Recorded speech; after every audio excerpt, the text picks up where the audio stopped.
frasal, ainda tem argumentação. E a resposta pra você eu deixei na conclusão. Se tá nervoso, se acalma pra mandar bem. E se liga nos vídeos que eu te preparo pro Enem.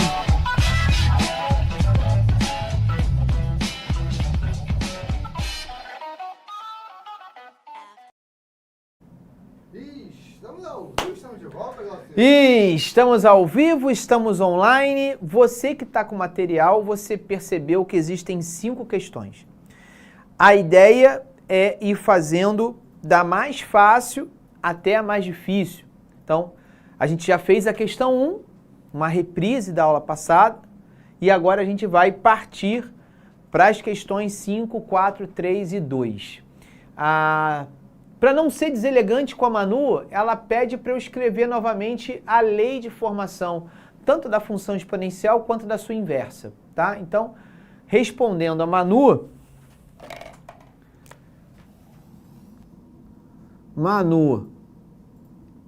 do Rio Grande do Sul, Porto Alegre, se eu tenho uma função f de x igual a a elevado a x, ou seja, y igual a a elevado a x, a sua inversa vai ser y igual a log de x na mesma base da exponencial.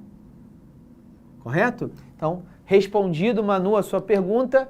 E o João Gabriel, mais conhecido como JG, prof, não consegui entender. Como é que eu vou interpretar que ele quer a inversa? 2 maneiras. Uma maneira onde você não precisa interpretar, o comando ele é objetivo, ele é direto, ele pede a inversa, isso já aconteceu, tá? Uma outra maneira, JG, é, por exemplo,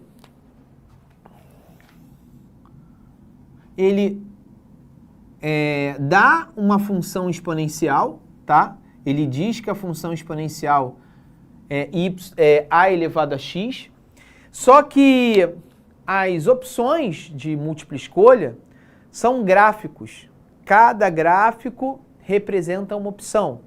E aí, quando você for pesquisar, cada um dos 5 gráficos, ele inverteu a posição das coordenadas. Aqui ele escreveu o y e aqui ele escreveu o x. Ou seja, normalmente, né? Normalmente não. Factualmente, a função, as abscissas são os valores de x e as ordenadas são os valores de y.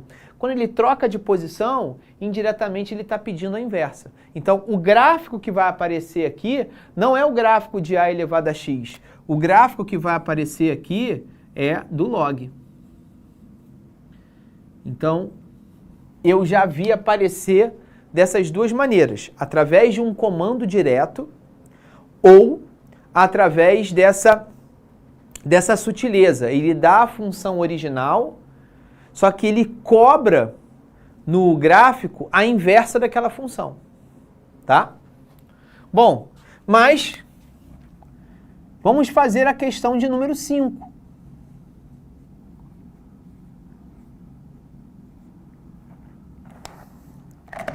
A questão do número 5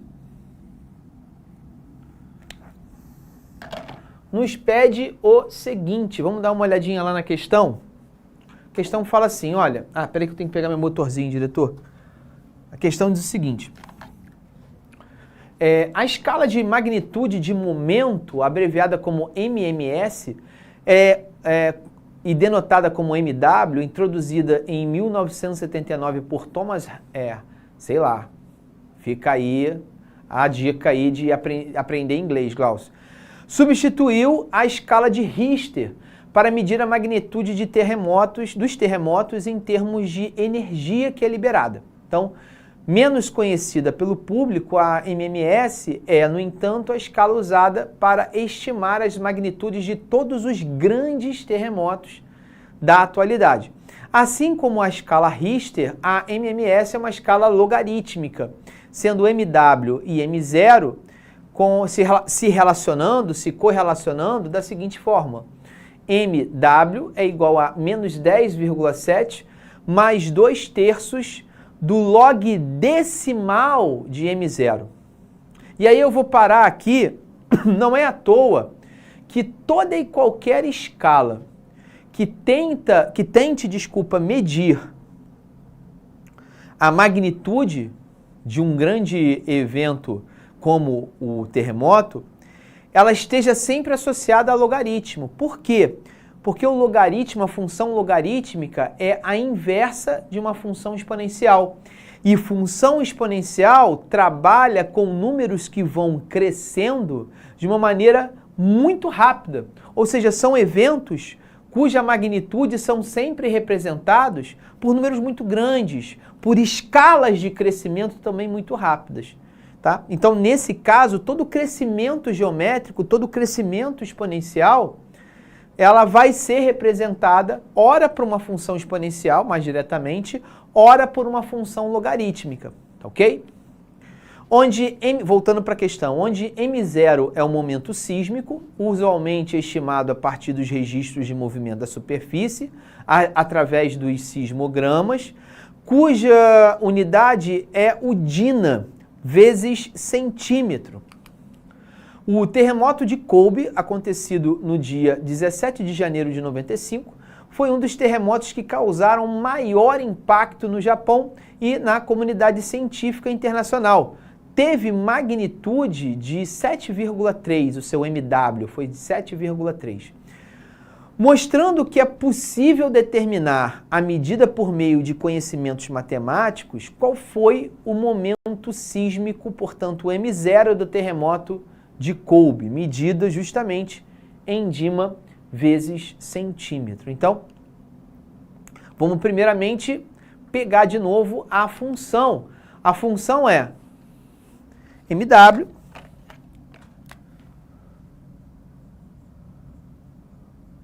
é igual a menos 10,7.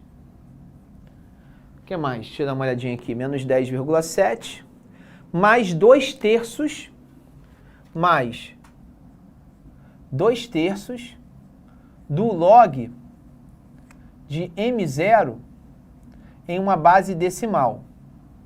Tá certo? Estou até escrevendo de uma maneira um pouquinho mais organizada. Ali não ficou muito organizado realmente não. Esse M0 aqui eu vou botar entre parênteses só para ficar explícito de que o logaritmando daquele log é de fato o M0. Tá certo? Por último, eu vou buscar o dado numérico da questão. Ele afirmou que MW é 7,3. Então, agora, assumimos que MW é 7,3.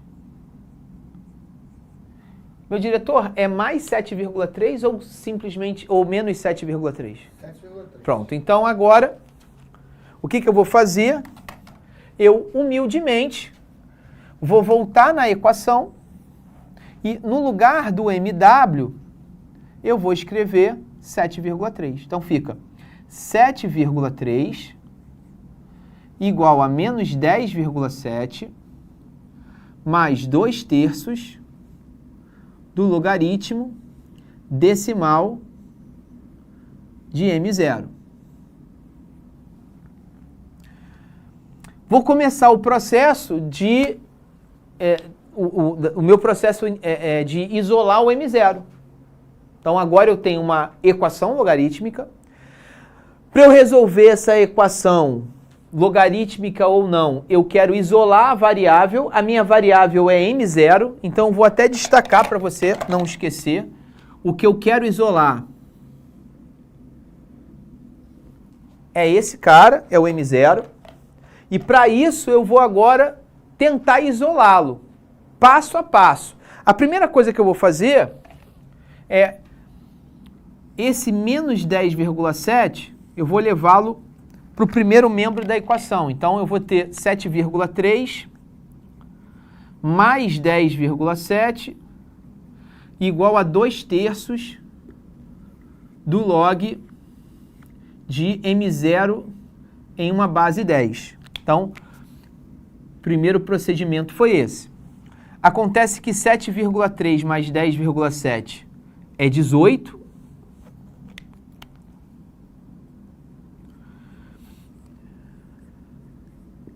E também observe que essa fração eu também posso trazer para cá. o que está dividindo vai passar para o outro lado multiplicando, e o que está multiplicando vou passar para o outro lado dividindo. Então vai ficar agora assim, ó. 3 vezes 18 dividido por 2. O que estava dividindo eu passei para lá multiplicando, e o que está multiplicando eu passei para lá dividindo. Tá? Então foram 2 movimentos. Eu vou até para uma questão de calma, eu vou fazer o primeiro aqui, ó. O que está dividindo passa para o outro lado multiplicando. 3 vezes 18 é igual a 2 vezes o log decimal de M0. Ora, 3 vezes 18, 54. O que está multiplicando passa para o outro lado dividindo. Então ficou 54 dividido por 2 igual ao log de M0 na base 10. Esse M0 que eu quero isolar, falta pouco para acontecer isso, né? Falta muito pouco, porque 54 divididos por 2 dá 27, né? Então eu tenho log decimal do nosso M0 igual a 27. E aí, para eu terminar essa tarefa, basta eu lembrar que se eu tenho uma exponencial... Aliás, desculpa, ao contrário. Se eu tenho o log de A em uma base B gerando como resposta C, é porque pelo teorema do peteleco, B elevado a C é igual a A, tá certo? Então, para isso ser verdade, B elevado a C tem que ser igual a A. Teorema do peteleco, lembra? Teorema do peteleco. Tá certo? Então eu vou fazer esse peteleco surgir aqui, ó. Vou petelecar o 10 lá para o 27. Petelequei o 10 para o 27 subiu e o logaritmo explodiu. Então eu tenho, petelecando o 10, eu vou ter aqui o meu M0 vai ser igual a 10 elevado a 27. E aí é Dina vezes centímetros, né? Foi a medida que ele deu lá, a medida esquisita. Vou respeitar essa medida, tá aí. Gabarito, então, da questão, 10 elevado a 27. Isso corresponde a que letra? Vamos dar uma olhadinha aqui na letra. Letra E. Letra E. Gabarito, então, letra E. Fiz bem esmiuçado, mastiguei bastante, linha por linha, para ver se você entendeu. Peço que você dê uma olhadinha. Se você não entendeu, joga direto ali no chat que eu vou tentar te responder. Beleza? Enquanto você está dando uma olhadinha para ver se você entendeu, eu vou responder o Caleb. Prof, por que em algumas funções de logaritmo, cuja incógnita é x, quando não é somada, nem subtraída, nem multiplicada e dividida, o y vale 0 e o x vale 1, sempre passa por esse ponto? Ah, sim, acho que eu entendi.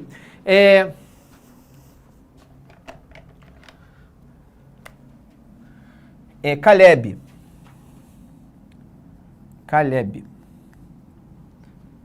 Aqui, ó, f de x, não, eu vou botar aqui y, que é o que a gente está acostumando a representar na aula de hoje. Log de x em qualquer base. Vamos lá, vamos entender, né? Se eu substituir o x por 1, substituindo o x por 1, Caleb, o y vai ficar log de 1 em uma base A. Na nossa primeira aula, vê se você lembra disso. Na nossa primeira aula, o log de 1 em qualquer base, a resposta tem que ser 0. E por quê? Porque pelo teorema do peteleco, quando eu peteleco A na resposta, A elevado a 0 dá justamente o valor 1. Então, para que o teorema do peteleco funcione, o logaritmo de 1 em qualquer base tem que resultar em 0 mesmo. E aí você tem o par ordenado x igual a 1 e y igual a 0. para toda e qualquer função logarítmica. Uma outra justificativa muito mais fácil é a seguinte: você aprendeu lá em função exponencial que existe um ponto permanente, né, da função y igual a elevado a x, de que se x é igual a 0, o y sempre é igual a 1. Ora, se a função logarítmica é a inversa da função exponencial, e se eu sei que na função exponencial existe um ponto x igual a 0, y igual a 1, na logarítmica vai ter que ter o par ordenado inverso a esse. X igual a 1, y igual a 0. Beleza? Ok? Espero que eu tenha respondido.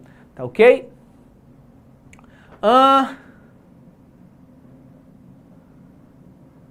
A Lorena me pergunta, prof, no Enem tem questões de pegadinha com logaritmo ou geralmente é mais direta? Lorena, todas as questões de logaritmo que caíram no Enem, essencialmente são questões que trabalham com o nível de contextualidade, ou seja, sempre tem uma historinha, tem que ter essa historinha, faz parte do próprio conceito do Exame Nacional do Ensino Médio, e sempre o mesmo padrão. Ele vai dar um logaritmo primitivo, log de 2, log de 3, log de 5, e você vai ter que utilizar as propriedades de logaritmo ou as consequências de definição do logaritmo naquela função que foi montada. O mais difícil é quando essa função não está montada, você tem que montar. Isso também já aconteceu, tá ok? Bom, feito a questão de número 5, vamos agora para a questão de número 4.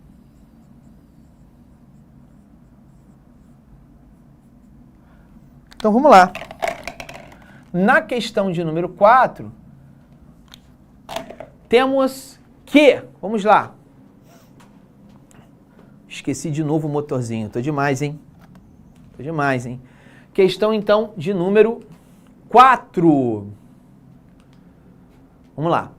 Um pesquisador, ele estuda uma população e determina que a equação n igual a t elevado a 9 vezes 10 elevado a menos 15 descreve a incidência de câncer representada por n em função do tempo t. Então, a incidência de câncer n está em função do tempo t através da função n igual t elevado a 9 vezes 10 elevado a menos 15. Ele observa que n cresce rapidamente, o que dificulta a análise gráfica dessa relação. Por isso, o pesquisador decide operar simultaneamente com as variáveis n e t, a fim de representá-las como uma semirreta no plano cartesiano x por y. Para esse fim, suponha que o pesquisador tenha escolhido uma base B positiva e diferente de 1 e que ele considere as seguintes operações para tanto n quanto t positivo. Ele afirma que x é o log de t na base B e ele informa que y é o log de n na base B. Supondo que y é igual a 9x mais 1, seja justamente a equação que descreve essa semirreta que o pesquisador obteve no plano cartesiano, e recordando que 1 é igual ao log de b na base B, assinale a alternativa que irá representar corretamente a escolha da base B feita pelo pesquisador. Então, calma. Calma, primeira coisa, respira. Questão com um nível mais elevado que a primeira questão, que a gente fez agora. Então, calma, vamos devagar. Primeira coisa que ele disse é que a função que ele inicialmente desenhou, que era exponencial, graficamente ficou muito difícil de interpretar. E o que ele fez foi converter aquela função exponencial para uma função do primeiro grau, que, convenhamos, é muito mais fácil de você ler, é uma reta. Então ele converteu uma função esquisita para uma função mais fácil de interpretar. Vamos voltar aqui, que função é essa? É a função y igual a 9x mais 1. Então eu vou escrever essa função. Temos que y é igual a 9x mais 1. De acordo? Então, vamos voltar ali para o texto. Depois, o que ele fez? Já que o y é igual a 9x mais 1, eu tenho que entender o que significa o y para esse pesquisador e o que significa x para esse mesmo pesquisador. E ele deu essa dica para a gente. Ele disse que o y é o log de n na base b e o x é o log de t na mesma base b. Então, eu vou escrever isso aqui. O x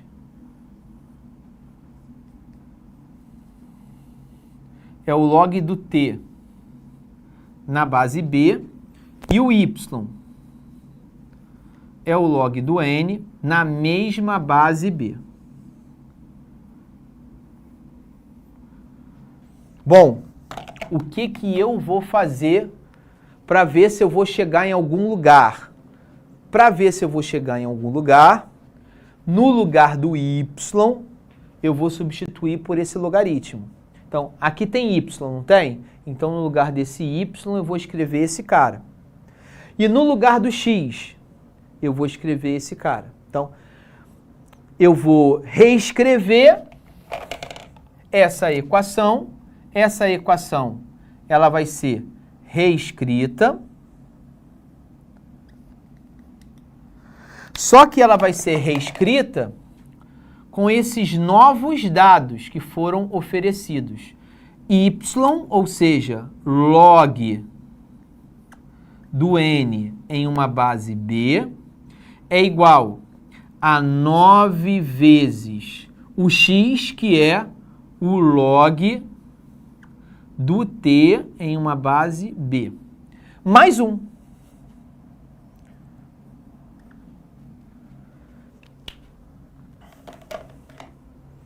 Tá certo? Bom, primeira parte. Segunda parte, eu vou ler de novo uma dica que ele deu. Olha para cá. Ele me disse para eu não esquecer... Cadê que ele disse isso?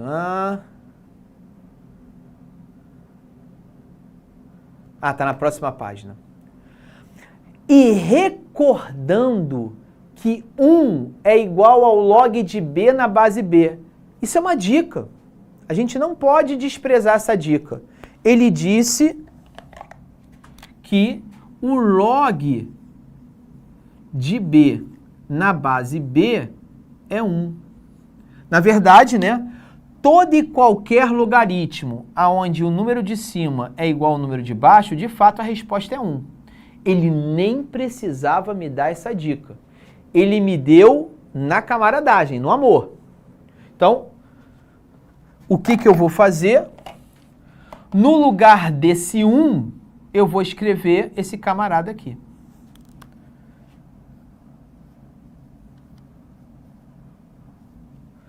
Então, recordando, no lugar do y, eu escrevi log de n na base b. No lugar do x, eu escrevi log do t na base b. E no lugar, incrivelmente, no lugar do 1, eu escrevi log de b na base b. Com isso, eu fiquei com esse monstro aqui. Fiquei com esse monstro. Monstro esse que parece que, da maneira como eu desenhei, ficou muito mais difícil assim do que do jeito que estava antes. Mas não tem saída. Eu estou fazendo exatamente o que ele está mandando eu fazer. Substituir os valores. Bom, continuando a questão. Manu, desculpa, hein? JG, desculpa aí, hein? Meu amigo Caleb, desculpa aí, hein? Tô apagando aqui.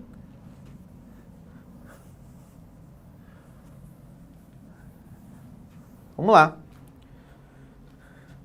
O que nós sabemos? Nós sabemos da seguinte propriedade. Então, vou escrever aqui, ó. Propriedade.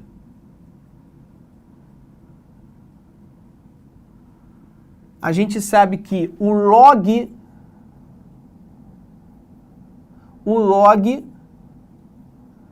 de A na base de A elevado a B, perdão, em uma base C, peteleco reverse. B vezes o log de A em uma base C. Peteleco reverse. Por que eu estou falando isso? Tá vendo aqui o 9 vezes T, 9 vezes log de T na base B? 9 vezes o log de T em uma base B é o peteleco reverse já resolvido. O que eu vou fazer? Eu vou trazer esse 9 para cá. Eu estou fazendo um movimento contrário. Isso é a mesma coisa do log de T elevado a 9 na base B. Correto? Então, reescrevendo esse carinha aqui, eu tenho log de N na base B igual ao log de T a nona na base B mais o log de B na base B. Nova propriedade que eu vou aplicar aqui, ó. Aqui não há uma soma, tem uma propriedade que diz que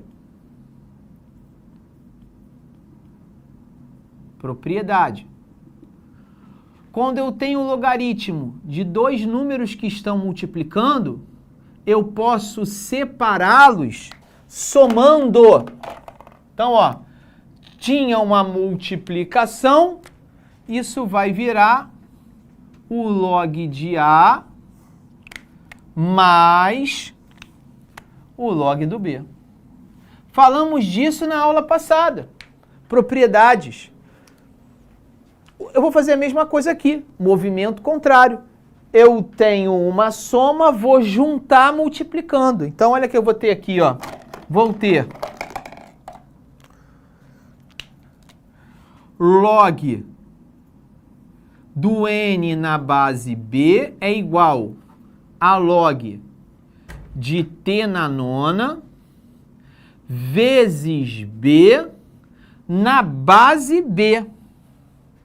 O que era uma soma, eu juntei multiplicando. Então, isso tudo aqui, ó,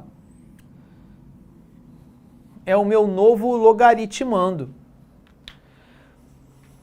E, para terminar, existe uma consequência da definição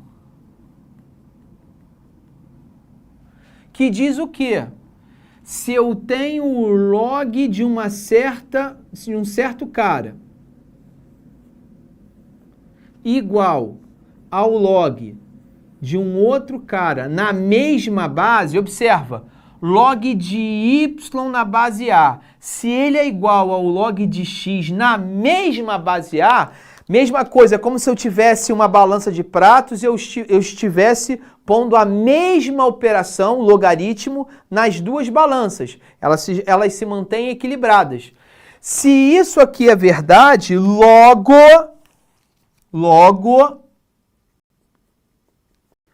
os logaritmandos são iguais.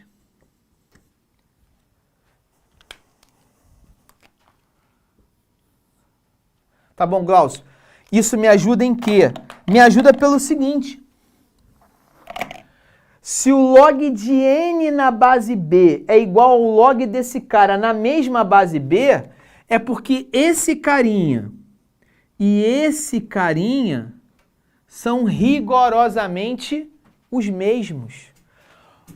Posso afirmar que N é igual a B vezes T elevado a 9. Tanto faz escrever T elevado a 9 vezes B ou B vezes T elevado a 9. Concorda comigo? Então, observa que fim levou essa brincadeira. Eu antes tinha uma função do primeiro grau.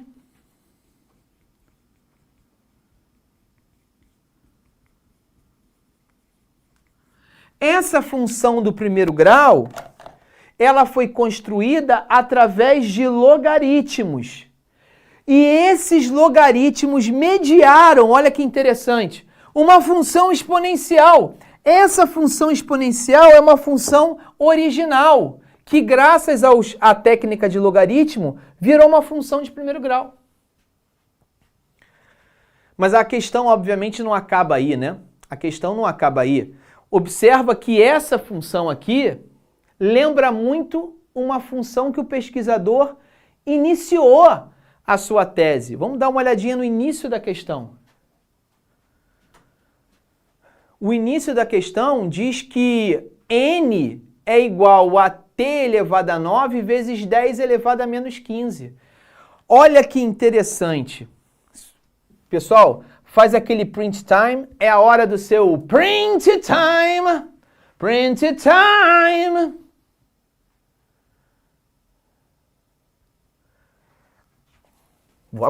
Isso, sai fora, pano. Aqui.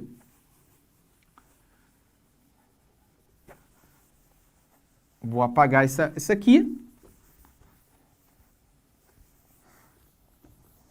E vou lembrar. Vou escrever assim, ó. Vou escrever assim, ó. Mas, vírgula, no início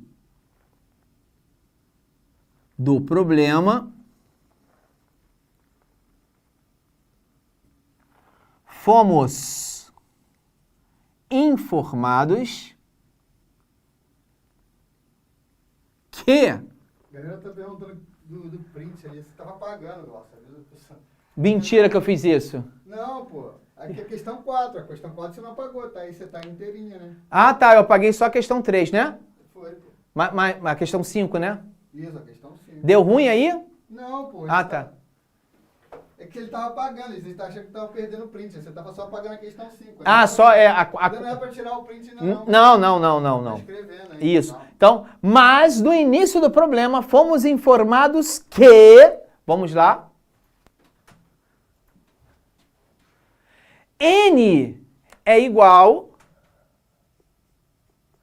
a t elevado a 9 vezes 10 elevado a menos 15.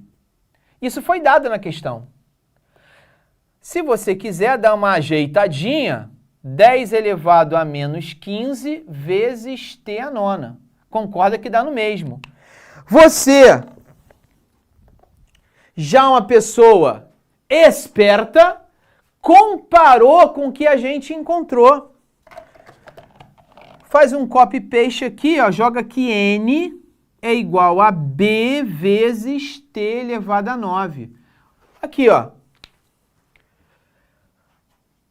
Ctrl C, Ctrl V, observou que tem n em cima, n embaixo, t elevado a nona em cima, t elevado a nona embaixo. Então você,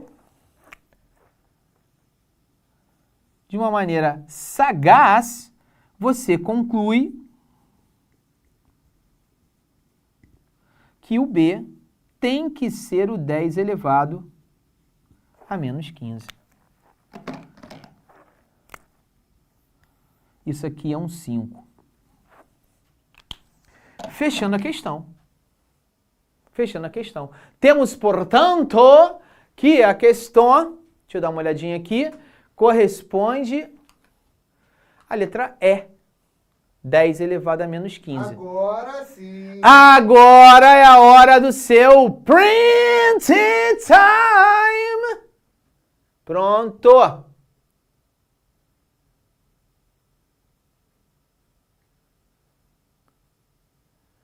Pronto, pronto, pronto, pronto. Ok?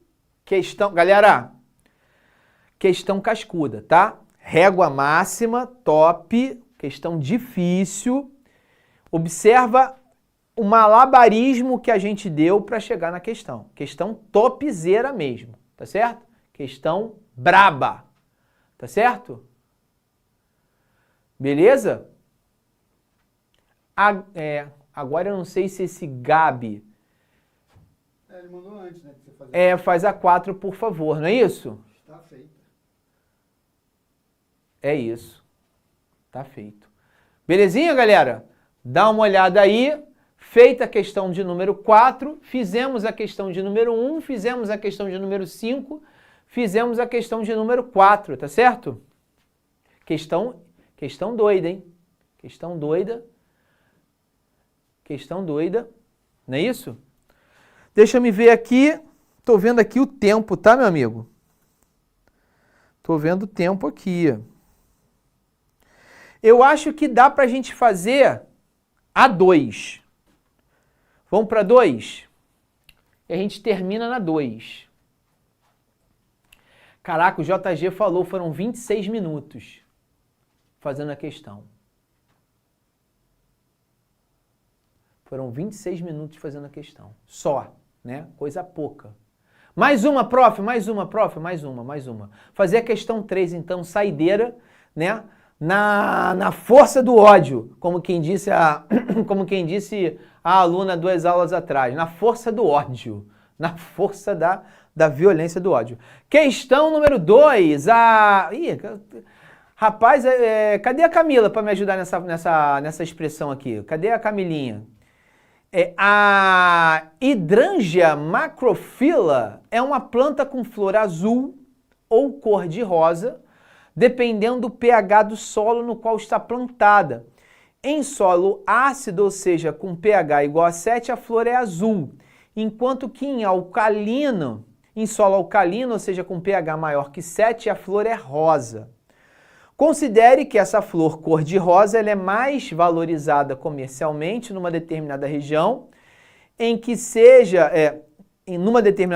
seja aquela produzida em solo com pH inferior a 8. Então são duas condições, hein? Para que seja cor-de-rosa, o pH tem que ser maior que 7. E ela tem que ser produzida em um solo com pH inferior a 8. O pH, então, tem que ser menor que 8. Então, tem que escrever isso aqui.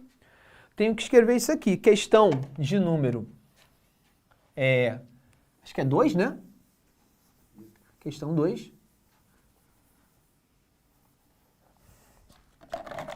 Questão 2.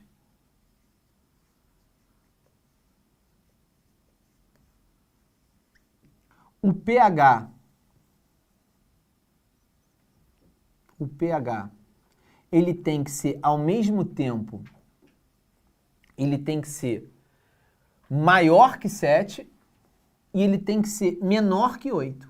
Não é isso? A brincadeira é essa. pH tem que ser maior que 7 e menor que 8. Vamos continuar essa brincadeira. Questão 2. Vamos continuar essa brincadeira, vamos lá. Então, o pH ele tem que ser maior que 7 e menor que 8. E ele ofereceu a fórmula do pH. O pH, ele corresponde a menos log da concentração de H+, numa base decimal. Né? Então, vamos continuar aqui essa brincadeira. Bom, muito bem. X é a concentração. Acabei fazendo um spoiler aqui. Tá bom, beleza. Continuando. Para produzir a Hydrangea cor-de-rosa de maior valor comercial, deve-se preparar o solo de modo que esse X assuma... Então, vamos lá. Então, primeira condição... E aí eu vou apagar a questão 4 aqui, tá, pessoal? A primeira condição... é que esse pH, ele seja maior que 7, não é isso? Então, o pH terá que ser um número maior que 7. Bom, mas quem é o pH? O pH, ele é menos log desse X na base 10. Esse número tem que ser maior que 7. Bom, Peteleco reverse significa... Aliás, em vez de fazer o peteleco reverse, vamos ser esperto, né? Vamos tirar esse sinal de menos daqui, vamos multiplicar essa desigualdade por menos 1. Acho que fica mais fácil. Estou aqui pensando. Só tenho que tomar cuidado com o seguinte, né? Quando eu tenho uma desigualdade e multiplico por menos 1, eu mudo o sinal da variável e eu também mudo o sinal da desigualdade, né? Então, vê se você entendeu. Isso sendo verdade, eu tenho que o log de x na base 10, ele passa a ser agora menor que menos 7. Eu mudo o sinal da desigualdade também. Antes era maior. Multipliquei por menos 1. A desigualdade também muda. Isso é uma característica de desigualdade. Na igualdade isso não acontece, né? E aí eu utilizo o peteleco reverse. Utilizando o peteleco reverse, foi mal. Dei uma viajada que me empolguei. Uso o teorema do peteleco. Vou petelecar o 10 lá para cima. Então eu vou encontrar, petelecando 10 para o menos 7, o log explode e fica x menor que 10 a menos 7.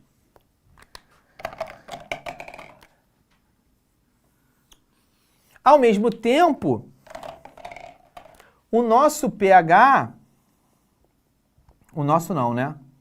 Da flor, tem que ser menor que 8.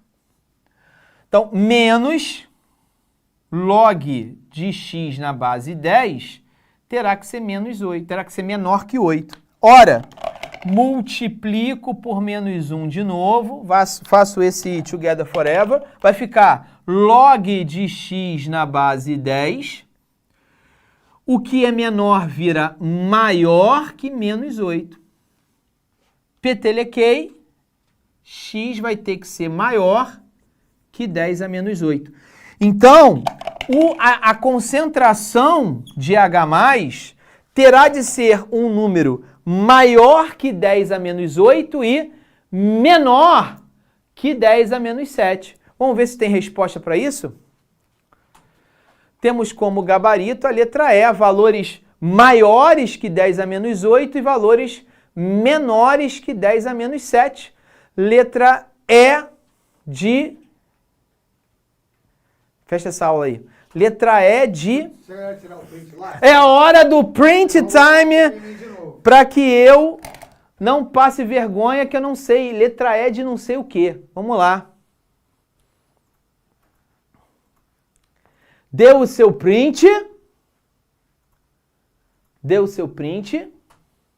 Forte abraço, negócio. Chega. E com a falta de imaginação, eu termino a aula de hoje e digo que, para a alegria de vocês, ou não, teremos mais uma aula de logaritmo na próxima quarta-feira, terminando esse verdadeiro combo, novela, série, uma das piores séries, inclusive, né? Logaritmo, né? E fechando com inequações e equações logarítmicas, tá certo? Então é isso, galera. Um forte abraço, valeu! Tchau! Assista nossas aulas a hora que você quiser. Vem com o Pro, o cursinho online que mais aprova no Enem. Assine em proenem.com.br.